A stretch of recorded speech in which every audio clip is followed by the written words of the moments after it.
l'entreprise Perrard a été créée en 1988. L'objectif au départ, c'était de diversifier ma première activité. J'étais agriculteur. J'avais des besoins, évidemment, comme tout agriculteur, de produits un petit peu particuliers. Et l'idée, c'était de bricoler et puis de créer des nouveautés. Des nouvelles technologies qui pouvaient servir à moi-même, bien sûr, mais également aux collègues. Et tout au long, on a développé une multitude de produits. On a commencé par la prolonge de coupe à colza, ensuite les chariots de coupe. On est passé par des plateaux de transport, des combinés de semis, des godets décileurs, les premiers transbordeurs de céréales. Et enfin, nous sommes actuellement en train de finaliser la mise au point du récupérateur de menu paille. L'objectif, c'est d'apporter à l'agriculteur une nouvelle rentabilité de sa récolte. Actuellement, la menu paille, elle est jetée. Elle est jetée et c'est bien dommage parce qu'elle a des intérêts agronomiques et au niveau de l'alimentation du bétail qui est considérable. Donc l'idée, c'était de dire on veut récupérer cette menu paille sans gêner le chauffeur de la moissonneuse-batteuse, sans gêner le chantier de récolte. Alors on a eu plusieurs prototypes avant d'arriver à ce modèle-là. En fait, on avait déjà commencé par faire une machine qui se mettait sous la moissonneuse, mais on a rencontré, on va dire, quelques problèmes pour adapter à tous les modèles du marché. Donc on a préféré repartir sur une version latérale.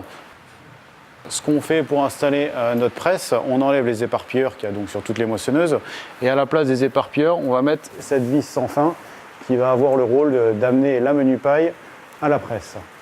Donc la menu paille pour les néophytes, donc c'est ça. Donc par rapport à de la paille,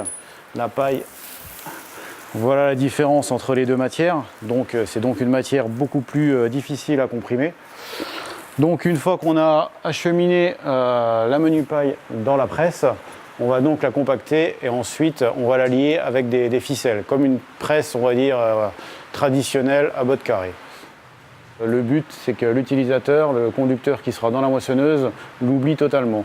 Elle ne va pas gêner les manœuvres parce qu'elle est complètement solidaire de la moissonneuse. Donc ensuite, au niveau entraînement, on ne se sert pas du tout de la puissance de la moissonneuse. On a un moteur thermique qui va assurer tout le fonctionnement de toute la machine. Donc en cabine, le conducteur aura quand même un écran de surveillance, mais c'est tout ce qu'il aura à faire en fait. Voilà.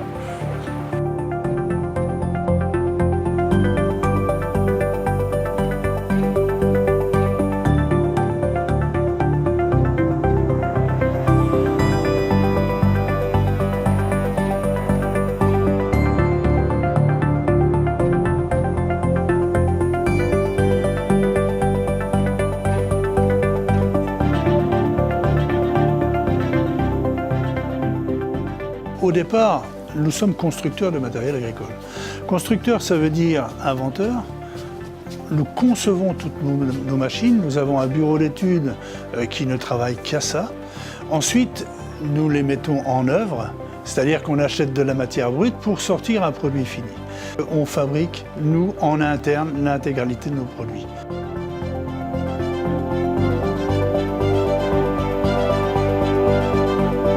Tout cela fait qu'on a développé un produit très spécifique avec des contraintes, un cahier des charges extrêmement précis qui impose des solutions technologiques complexes mais qui sont en train d'aboutir aujourd'hui et qui vont être offerts au public à partir de janvier 2018.